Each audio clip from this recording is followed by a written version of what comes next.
Assalamualaikum warahmatullahi wabarakatuh.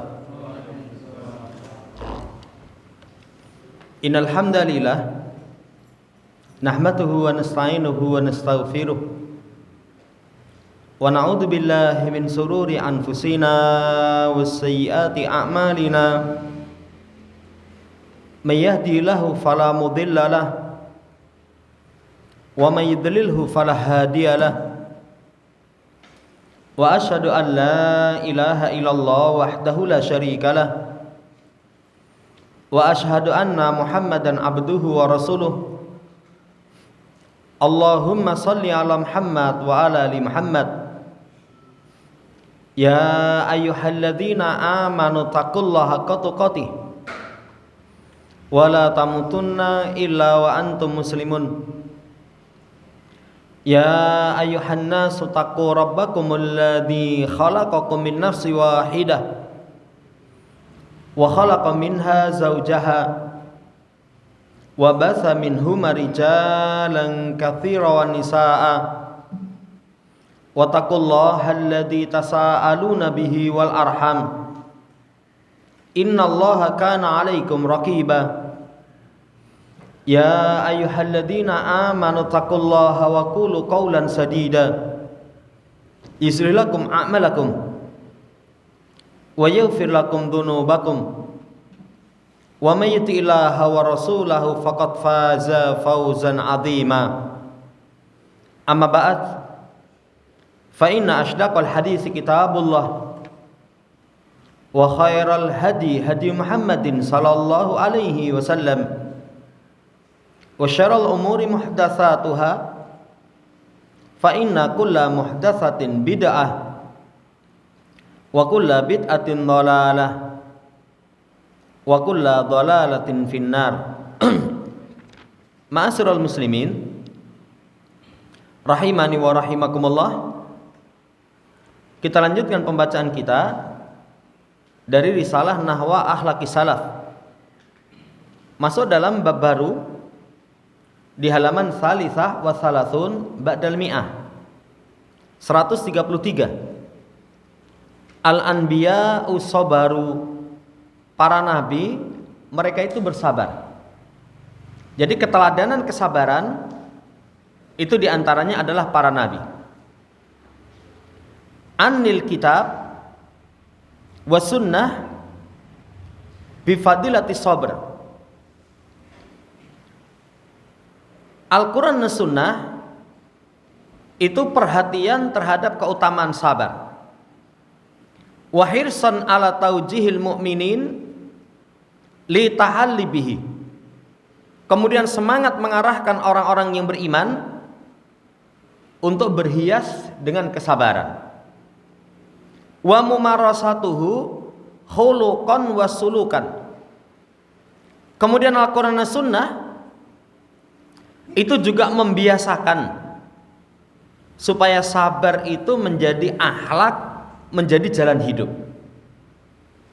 Fa'arada amsilatan ra'iatan litadbiki sabar fi majallatihi al-muta'addidati wa alwanihi al-mutanawiati. Demikian pula Al-Quran dan As-Sunnah itu memperlihatkan, menampakkan contoh-contoh berkaitan dengan tumbuh berkembangnya penerapan kesabaran di bermacam medan, kondisi apapun, di bermacam warna. Itu dicontohkan. Nanti lihat, ini loh, kalau misalkan musibahnya penyakit, ini kesabarannya. Kalau musibahnya berkaitan tentang anak, ini contoh musibahnya.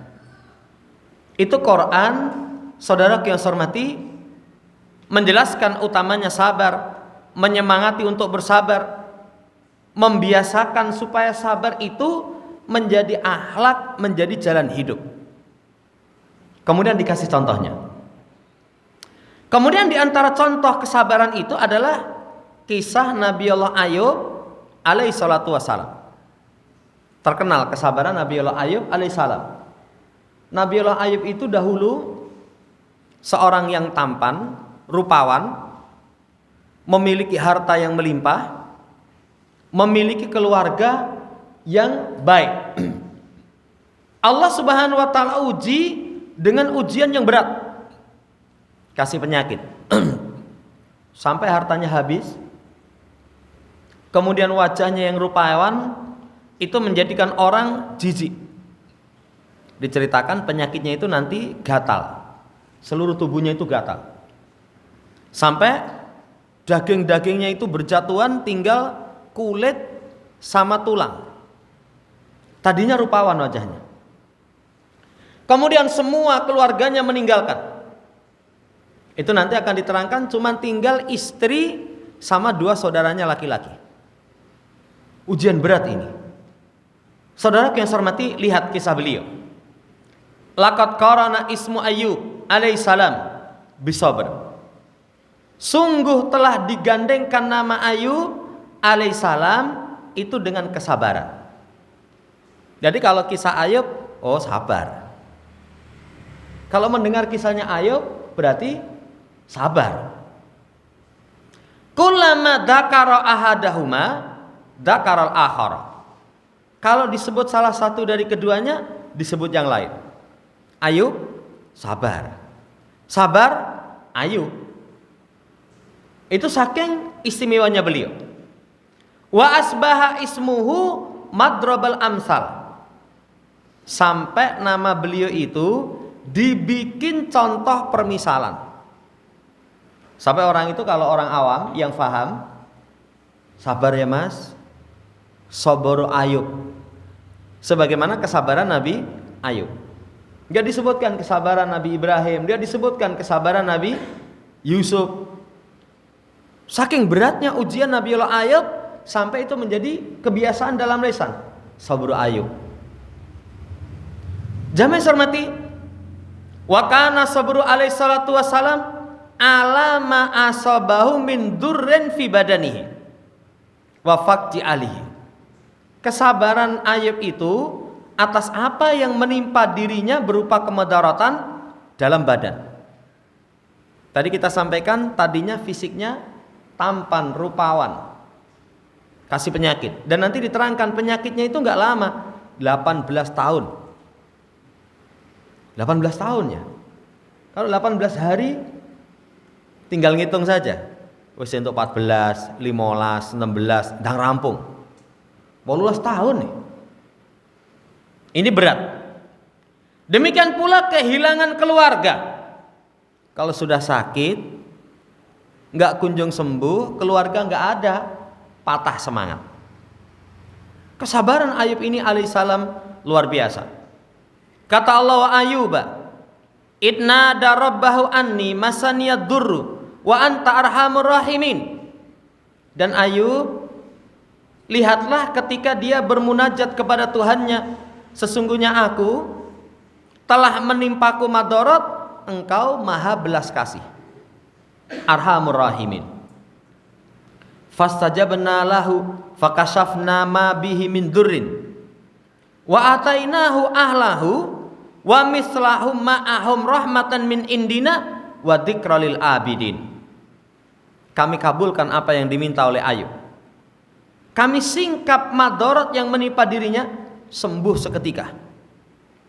Kemudian kami datangkan kepadanya keluarganya dan yang semisalnya bersama mereka.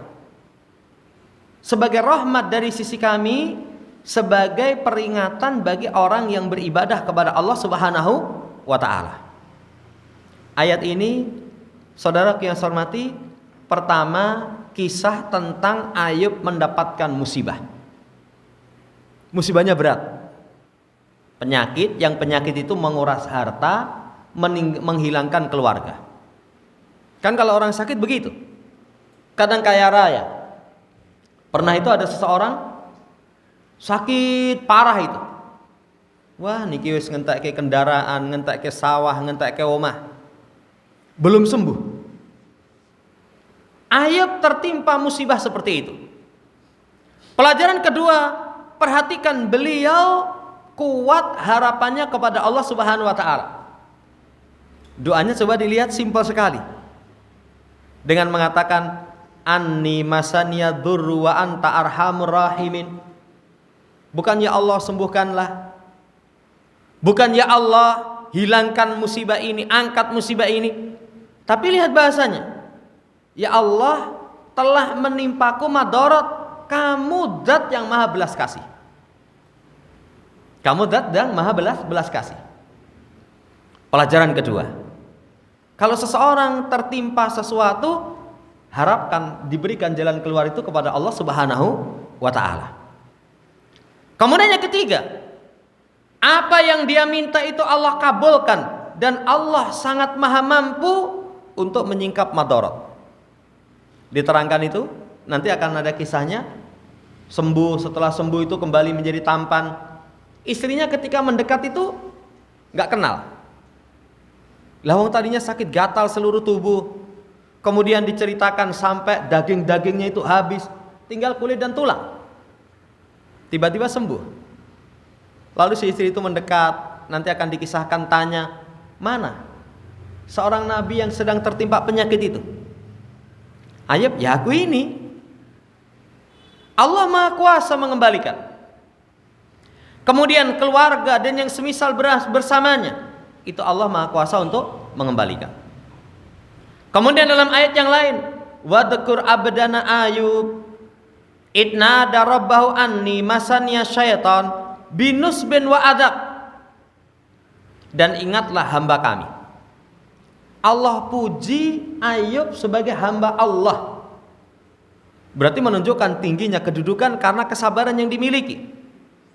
Ayub ketika berdoa kepada Tuhannya, telah menimpaku syaitan dengan satu penderitaan, satu bencana. Berarti kadang musibah menimpa kita itu juga gak lepas campur tangan dari syaitan. Gak lepas campur tangan dari syaitan.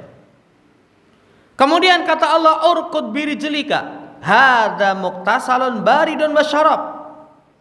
Hentakkan kakimu, inilah air yang sejuk untuk mandi dan minum. Dihentakkan kakinya. Kemudian wa wabna lahu ahlahu wa mislahu ma'ahum rahmatan minna wa dzikra li ulil albab. Setelah itu diberikan kesembuhan, kami anugerahkan kepadanya keluarga dan yang semisal dengan mereka bersama mereka. Sebagai rahmat dari kami, kemudian pelajaran bagi orang yang berakal. Waqad biyadika di'fan fadrib bihi wala ta'nas. Kemudian ambil khut, ambil dengan tanganmu itu seikat rumput, kemudian pukulkan dengannya, dan jangan kamu melanggar sumpah. Inna wajadnahu sabira ni'mal abad innau awwab. Sesungguhnya kami dapatkan Ayub ini seorang yang sabar, sebaik-baik hamba, kemudian awwab, orang yang kembali kepada Allah Subhanahu wa ta'ala. Jamaah yang saya hormati, ayat yang kedua ini ada tambahan pertama. Madarat yang menimpa kita itu salah satunya tidak lepas dari campur tangan syaitan. Campur tangan syaitan, dikasih gundah, kasih sedih, kasih masalah, nggak lepas dari campur tangan syaitan. Kemudian Allah Subhanahu wa ta'ala membalasi kesabaran itu dengan anugerah yang luar biasa. Berat gitu, tapi kalau sabar diberikan anugerah yang luar biasa. Dikasih, dikembalikan keluarganya dan yang semisal mereka bersama mereka. Rahmat bagi dari kami. Kemudian kisah Ayub ini, kalau yang atas dzikra lil abidin, pelajaran peringatan bagi orang yang beribadah. Kalau yang bawah dzikra liulil albab. Kalau orang mau berpikir, merenung, punya akal, wah itu pelajaran berharga. Setiap permasalahan pasti ada jalan keluar. Allah Maha mampu memberikan jalan keluar. Dan terkadang masalah itu justru mengantarkan kita lebih baik. Lihat ditutup ayat ini, wajadnahu sabira ni'mal abad innau awwab. Dipuji oleh Allah Subhanahu wa ta'ala, seorang yang sabar, sebaik-baik hamba, awwab, orang yang kembali kepada Allah Subhanahu wa ta'ala. Jamaah yang saya hormati, laqad ja'alallahu subhanahu wa ta'ala Ayyuba alaihissalam maudi al-uswati wal iktidai fima ihtasabihi min fadilatin biqaulihi ta'ala. Sungguh Allah jadikan Ayyub itu tempat keteladanan, tempat untuk dijadikan panutan. Jadikan keteladanan, uswah, keteladanan, panutan Ayyub alaihissalam. Allah subhanahu wa ta'ala sebutkan sebagai bentuk pemuliaan Ayyub. Syarafallahu Ayyuba alaihissalam wa adafa ilahi idafatin tahsisin wa takribin. Bentuk pemuliaannya Allah sandarkan Ayyub itu kepada Allah dengan penyebutan hamba kami. Hamba kami. Jadi kalau sesuatu itu disandarkan kepada Allah, itu sebagai bentuk pemuliaan dan pengagungan. Ini kembali kepada awal tadi, sabra Ayyub. Sabar mas, sabarnya Ayyub. Itu sampai terbiasa di lisan-lisan orang, ya, orang Arab, sabra Ayyub. Karena memang beliau itu uswah dalam kesabaran. Wa rafa'a Allahu manzilatahu hina istajaba nida'ahu faradda alai afiyatahu wa ahlahu wa mislahu ma'ahum wa ja'ala lahu mahraja min yamini halfihi tahlisan lahu min ma'zafil hanas. Allah angkat kedudukannya. Bentuk diangkat kedudukannya, doanya kabul. Fastajabna lahu. Kami kabulkan apa yang dia minta. Saudara yang saya hormati, gak ada sesuatu yang lebih menggembirakan dibandingkan dengan doa didengar oleh Allah. Kita ini kalau berdoa didengarkan oleh Allah, wah, neng ati seneng itu. Oh, alhamdulillah kabul. Kemudian yang kedua, radda alai afiyatahu, Allah kembalikan kesehatannya. Sakit keras, mari senenge. Iya. Kalau cerita itu saya dulu pernah ada lihat seseorang sakit di rumah sakit, itu semua dokter sudah angkat tangan. Kon go mulih. Kon go mulih itu kasarannya godon mulih mas, tunggu mati neng omah. Karena sudah parah. Tapi Allah Subhanahu wa taala ya dengan kehendaknya diruqyah Toadini itu ngata-ngata nggak bisa apa-apa itu bisa sembuh total. Bisa aktivitas. Dan di akhir hayatnya itu Masya Allah saking senengnya itu ngomong sama istrinya. Istrinya kan jualan. Bu, warungnya tutup telung dino wae. Ya, kita bersyukur sehat. Dia tadinya orang yang tidak begitu mampu, dapat bantuan. Bantuannya itu iki disedekahne wae, Bu. Disedekahne. Keluarga yang enggak sholat itu dinasihati, sholat, beribadah kepada Allah. Senang sekali. Walaupun qadarullah telung dino waras terus mati. Tapi coba pelajarannya, kalau orang sakit keras sembuh, betapa senangnya itu. Betapa senangnya. Dan ternyata di situ Allah kehendaki 3 hari di akhir hayatnya penuh kebaikan. Uang yang dia miliki diinfakne wae. Dakwah saudara-saudara yang enggak sholat diingatkan supaya sholat. Saudara yang saya hormati, dikembalikan kesehatan itu luar biasa. Kedudukan di sisi Allah Subhanahu wa taala. Keluarganya, kemudian yang semisal mereka bersama mereka, Allah jadikan jalan keluar dari sumpahnya. Kan beliau itu bersumpah ketika istrinya terlambat memberikan pelayanan sampai lapar. Kan ngurusi beliau sakit parah, itu telat ngirim sampai kelaparan. Padahal istrinya itu diterangkan terlambat mengirim makanan itu karena sang istri itu bingung. Cari kerjaan, ya sudah nggak dapat kesana kemari. Akhirnya gimana supaya bisa mendapatkan makanan untuk dikasihkan kepada suaminya. Wes, anggere moro tenan kok tak gebuki. Sudah bersumpah.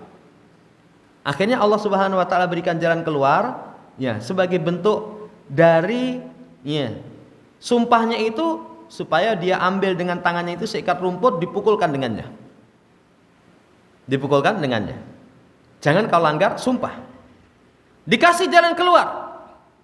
Wa takriman lahu ala sabril jamil. Allah muliakan atas kesabaran yang indah. Allah kasih kesaksian. Wajadnahu sabiran ni'mal abad inau awab. Coba berapa ini balasan keistimewaan yang Allah berikan kepada Ayub? Satu, doanya kabul. Kedua, sehatnya dikembalikan. Dua ini sudah pemuliaan yang luar biasa. Dongo kabul itu seneng banget itu. Seneng banget. Walaupun mungkin hal sepele. Dulu saya pasti Gang Pendowo itu punya manuk tilang. Suaranya itu api gitu, lulut nyenengke itu. Sebelum subuh itu sudah ngoceh. Ya, ucul. Kalau nggak salah itu sama anak dipakai mainan apa lepas. Saya nganter sekolah itu, aduh hilang gitu. Sandungo terus ya Allah balekno gitu. Saya mulai sekolah itu manuknya mabur ning kurungan nyedak. Dalam hati itu seneng itu. Padahal nilainya berapa coba tilang itu? Tilang itu manuk sirian itu.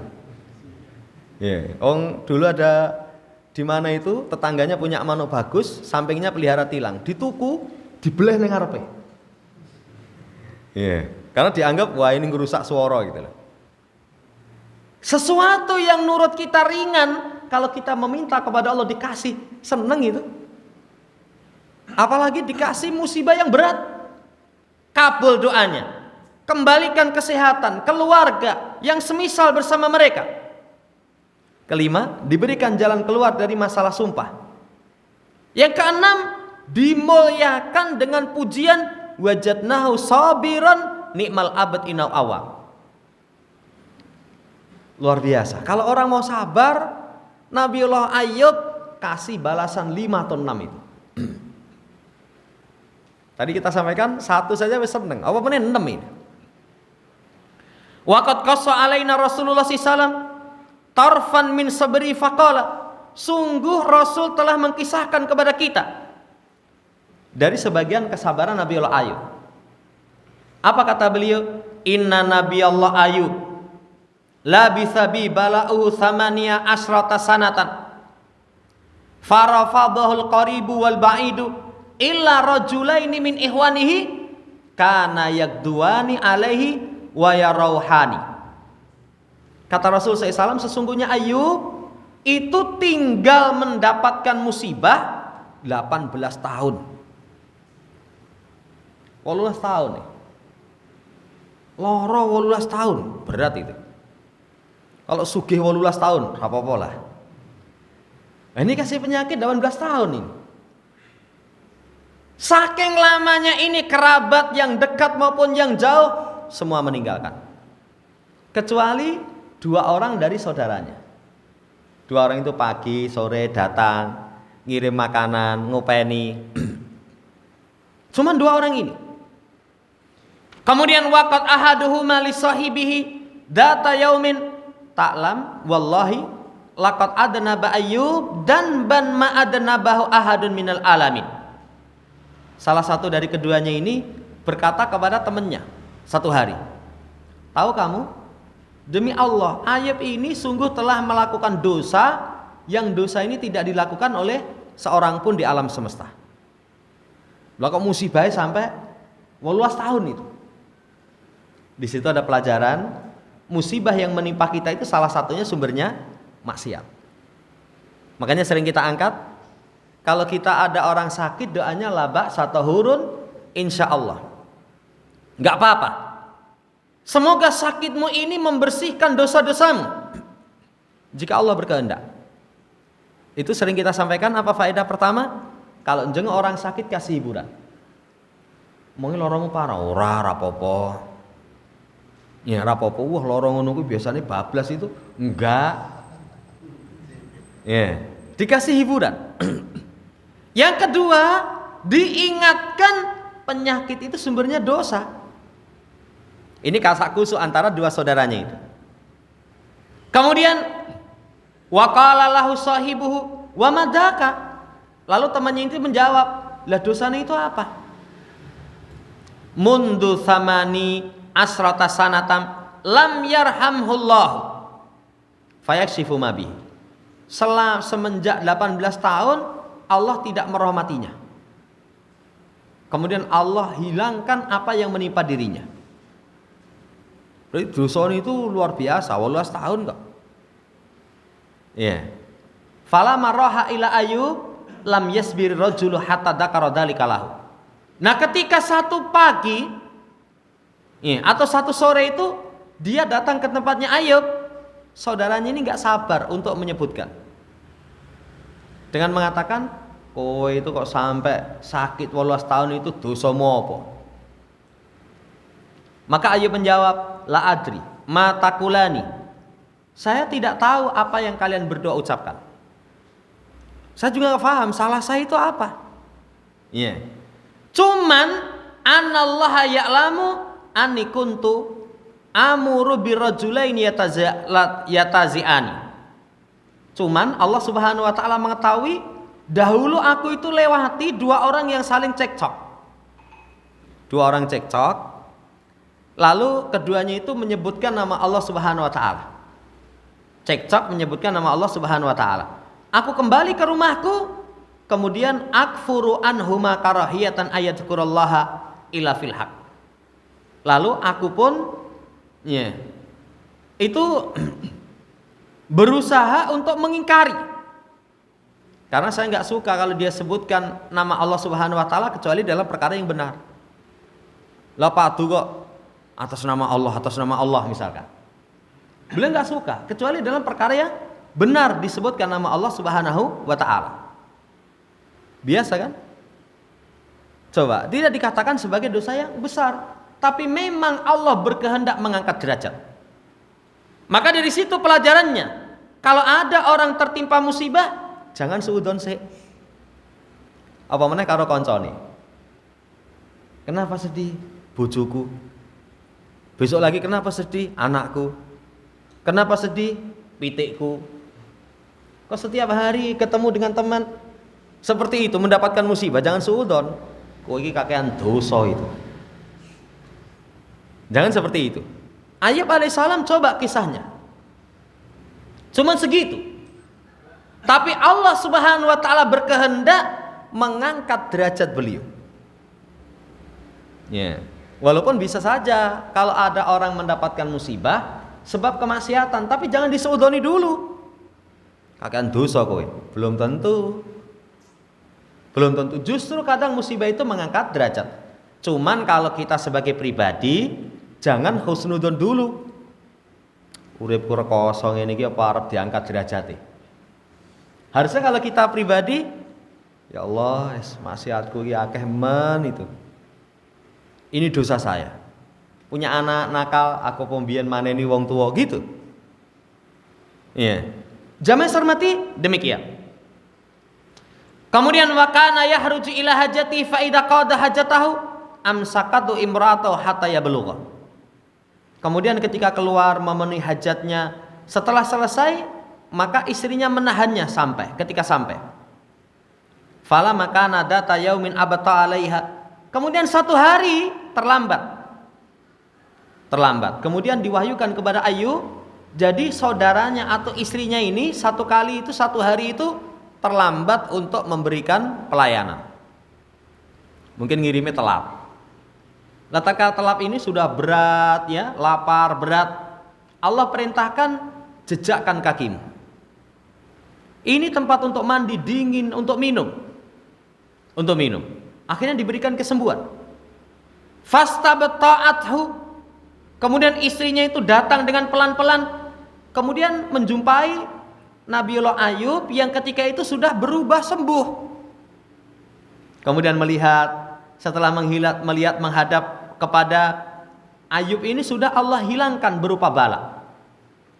Wa huwa ahsana makana, kembali bagus. Istrinya ini tidak langsung, "Wah, bojoku," enggak. Lawang tadinya suaminya sakit, gatal seluruh tubuh, kemudian diterangkan tinggal kulit dan tulang. tahu-tahu kok kembali tampan rupawan. Maka dia berkata, "Ai barakallahu fik, hal ra'aita nabiyallah hadal mubtala?" Wahai, semoga Allah memberikan keberkahan padamu. Apakah kamu tahu Nabi Allah yang mendapatkan ujian? Tanya. Wallahi, wallah ala dzalika ma ra'aitu asbaha minka in kana sahihan. Demi Allah, atas itu tidaklah aku melihat yang semerupa darimu ketika kamu dalam kondisi sehat.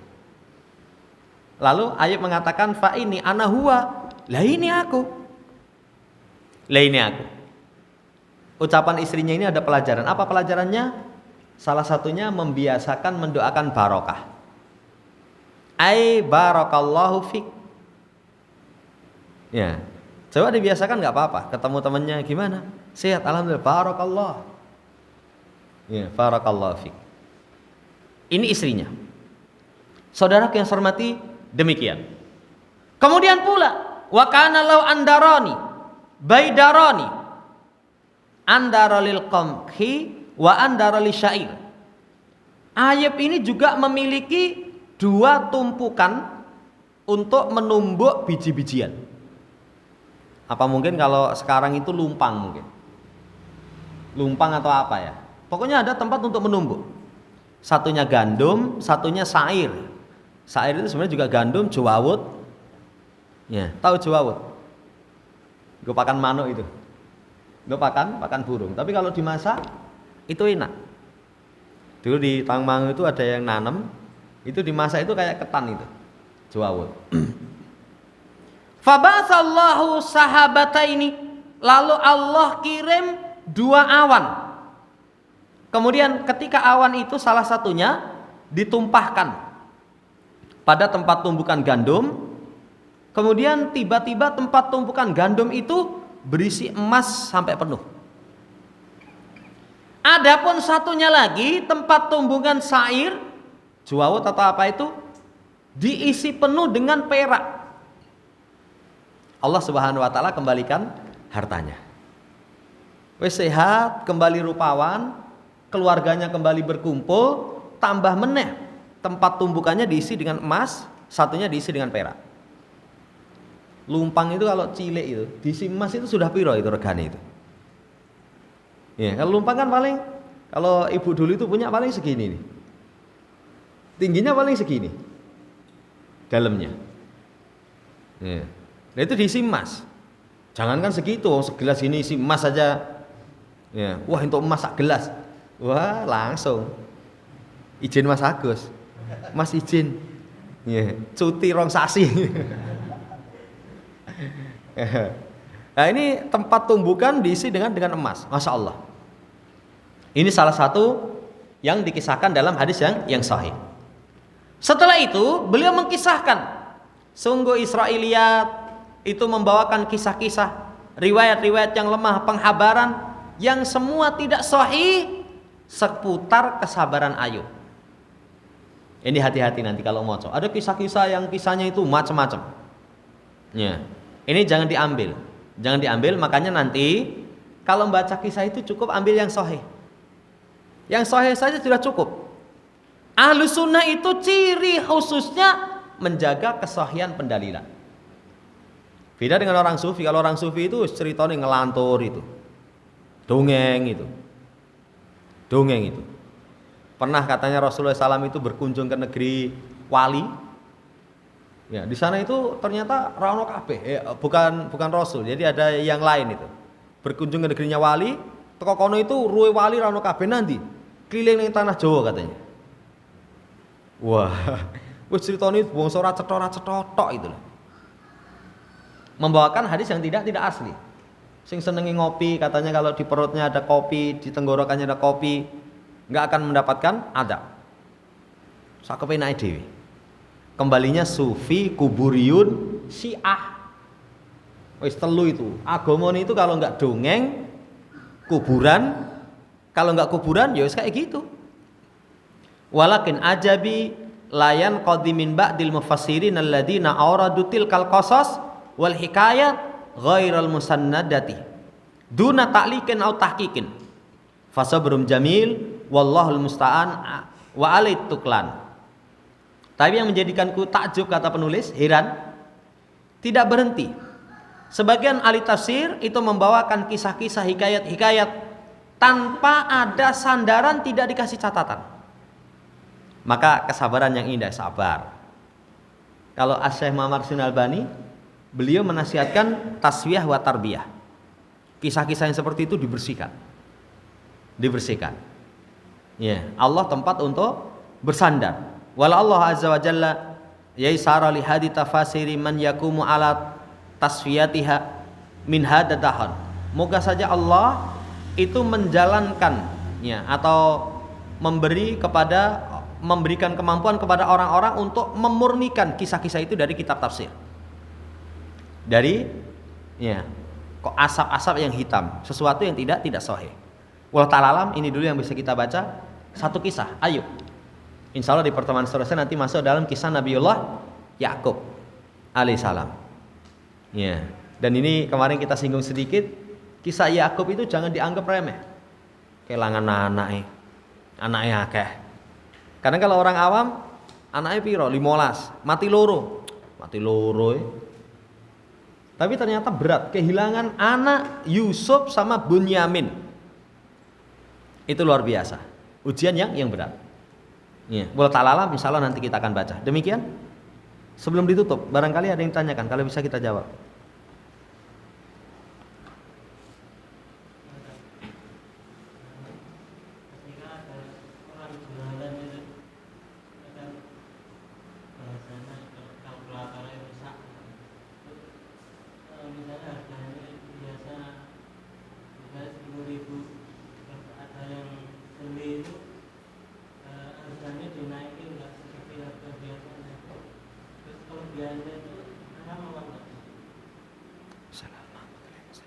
Jadi kalau tidak ada kerelaan, nggak boleh.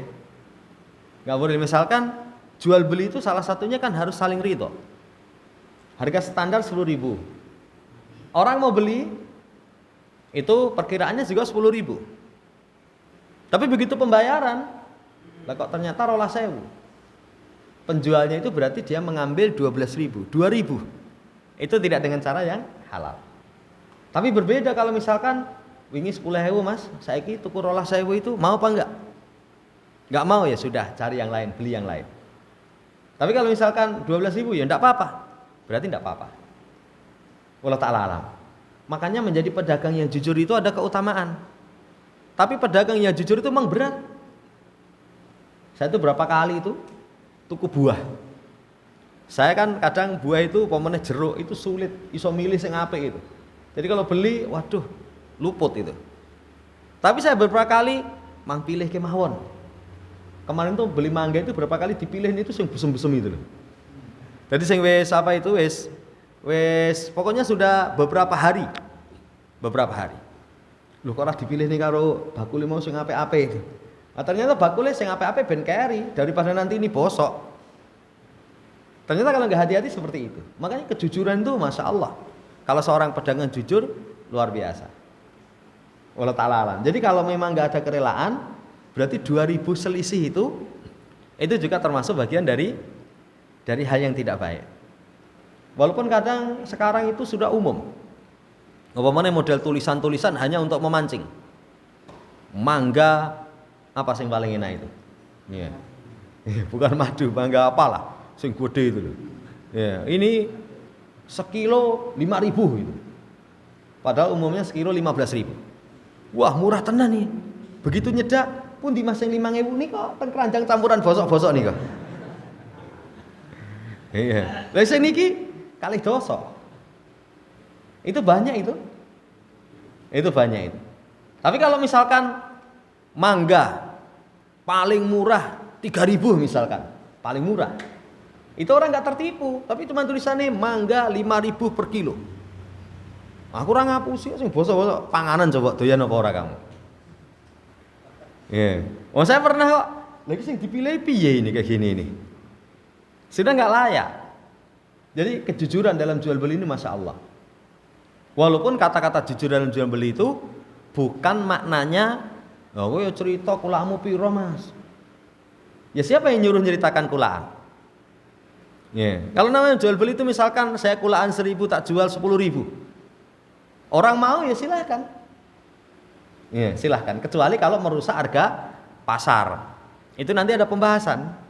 Merusak harga pasar berarti penguasa nanti yang menertibkan. Nah ini kejujuran. Bahkan nanti dalam hadis siapa yang jual beli jujur bayana diterangkan burika fi bai'ihima.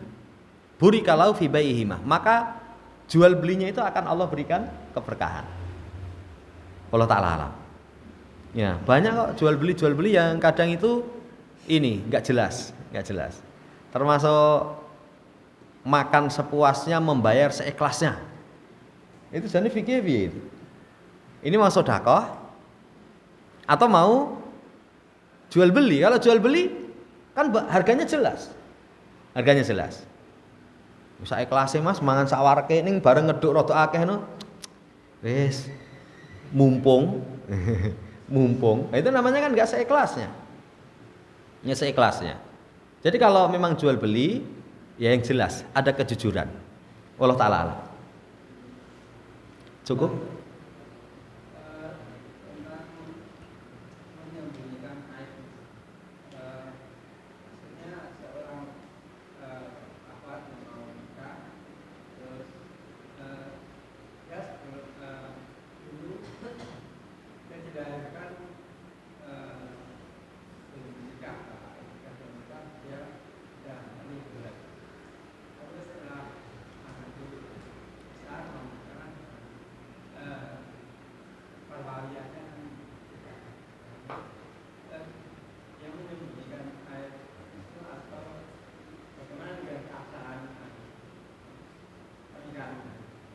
Iya.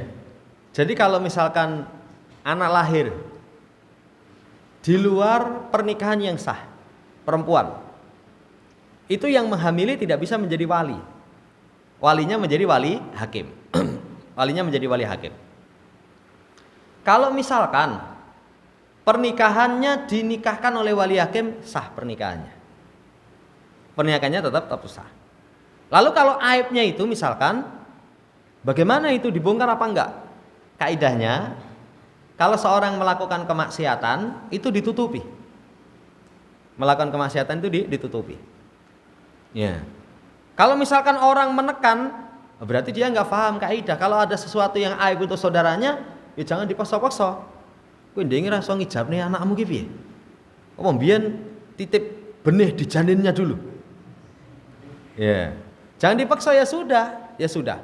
Karena terkadang ada pula seseorang itu dianggapnya hamil sebelum menikah, tapi sebenarnya enggak. Ya kan KUA itu hanya melihat dari catatan di tanggal pernikahan. Kan ketika menikah, tanggalnya gimana? Oh tanggalnya misalkan atau bulannya atau tahun itu selisih 1 tahun dengan kelahiran. Wah ini berarti mbiyen meteng sih. Tapi ternyata ada model dahulu itu wis ijab kabul resmi sudah makan-makan, tapi wali ngurus suratnya mundur. Itu bisa jadi. Dan saya ketemu itu ada seseorang itu juga ketika anaknya nikah dia nggak bisa menjadi wali. Yeah. Dia cerita, ya saya husnudzon saja. Dia cerita ambien karo neng desa dijabni sik. Setelah dijabni baru ngurus surat. Berarti kan sebenarnya bukan anak zina. Cuman karena namanya petugas taunya di catatan yang tercatat. Wallahu ta'ala alam. Kalau memang aib ya asalnya ditutupi. Ya, itu wallahu ta'ala alam. Kecuali kalau memang tidak bisa tidak kecuali dibongkar, ya sudah. Kalau orang punya maksiat di masa lalu sudah bertobat, nggak bisa dicela. Aku mbiyen berarti nakal no. Mbiyen, sekarang wis tobat. Sekarang sudah tobat. Itu nggak bisa dicela. Wallahu ta'ala alam.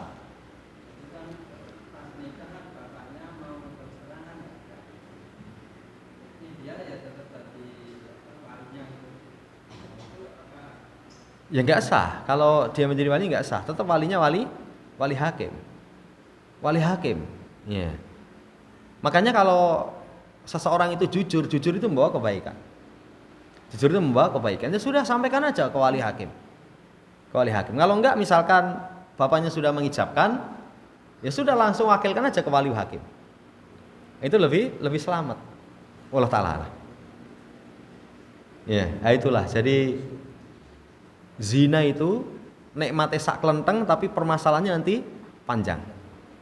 Saya itu ada pembahasan Syekh Ibrahim Ar-Ruhaili seputar pernikahan.